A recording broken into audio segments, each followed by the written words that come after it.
महाराष्ट्र में चुनाव के समय सियासी पारा जितना हाई दिखाई दे रहा था, चुनाव के बाद उससे भी ज्यादा हाई दिखाई दे रहा है। वजह है सीएम की कुर्सी। सीएम पद के लिए रेस लगातार बरकरार है। गुरुवार को दिल्ली में हुई बैठक बेनतीजा रही। पहले माना जा रहा था कि इस बैठक के बाद सीएम के नाम का ऐलान हो सकता है, लेकिन हुआ बिल्कुल उल्टा। मीटिंग के बाद कोई भी बड़ा ऐलान नहीं हुआ, बल्कि एकनाथ शिंदे सीधे अपने गांव सतारा चले गए। एकनाथ शिंदे के गांव जाने के बाद चर्चा का दौर जारी है। अटकलें लगाई जा रही हैं कि शायद वो नाराज हो गए हैं। हालांकि इस बारे में कोई भी सही बयान नहीं दे रहा है। अब एक नई खबर भी निकल के सामने आई है। दावा किया जा रहा है कि एकनाथ शिंदे के गांव जाने से पहले एनसीपी शरद पवार गुट के नेता जितेंद्र आव्हाड ने एकनाथ शिंदे से उनके बंगले पर मुलाकात की है। इस मुलाकात की खबर आते ही सूबे की सियासी हलचल तेज हो गई है। इस मीटिंग में क्या हुआ, इसको लेकर एनसीपी एसपी के नेता जितेंद्र आव्हाड ने खुद बताया है। उन्होंने कहा कि मैं मुख्यमंत्री से मिलने गया था। उन्होंने कहा कि मैं उनसे निजी काम की चर्चा करने गया था और उनके निवास पर मिल के आया। बेशक से जितेंद्र आव्हाड ये कह रहे हो कि मैं उनसे निजी काम की चर्चा करने गया था, लेकिन इस मुलाकात ने महाराष्ट्र की सियासी अटकलों को बढ़ा दिया है। अभी तक ये कहा जा रहा था कि एकनाथ शिंदे सीएम की कुर्सी नहीं मिलने से नाराज हैं।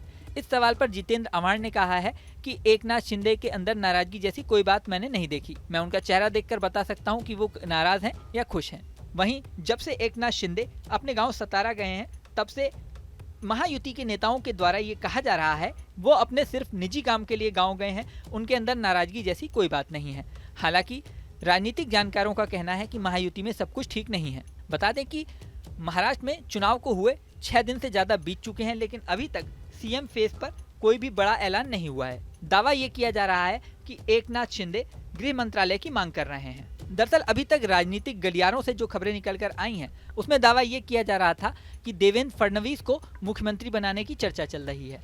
ऐसे में एकनाथ शिंदे शायद नाराज हो सकते हैं। हालांकि बाद में एकनाथ शिंदे ने सीधे ये बयान दिया था कि महायुति के नेता जो भी फैसला करेंगे सीएम फेस के लिए, मुझे वो फैसला मंजूर है। मैं सीएम पद की रेस में नहीं हूँ। इस बयान के बाद माना जा रहा था कि शायद जल्दी ही सीएम को लेकर फाइनल ऐलान हो जाएगा, लेकिन ऐसा नहीं हुआ। अब सियासी जानकारों का कहना है कि अमित शाह के संग मीटिंग में एकनाथ शिंदे ने गृह मंत्रालय की मांग की है। उनका कहना है कि अगर सीएम पद नहीं दिया जा रहा है तो डिप्टी सीएम के साथ साथ गृह मंत्रालय भी उन्हें दिया जाना चाहिए। हालांकि बीजेपी के नेता इस बात पर राजी नहीं हो रहे हैं। इसी बात पर पेच फंसा हुआ है। वहीं एक खबर निकल के ये भी आ रही है, एकनाथ शिंदे की गुट के कई नेताओं ने कहा है कि अगर देवेंद्र फडणवीस सीएम बनेंगे और उनके नीचे 2 मराठा डिप्टी सीएम बनेंगे तो ये पॉलिटिकली नुकसान कर सकता है। अब इन सारी बातों के बीच सच्चाई क्या है, इसे लेकर अटकलें जारी है। इस वीडियो में फिलहाल इतना ही, लेकिन जाने से पहले सबसे जरूरी बात, हमारे चैनल न्यूज नेशन को आपने सब्सक्राइब नहीं किया तो सब्सक्राइब कर लें। इसी के साथ स्क्रीन पर दिख रहा बेल आइकन प्रेस कर दें, जिससे हमारे नए वीडियोस की नोटिफिकेशन आपको मिलती रहे।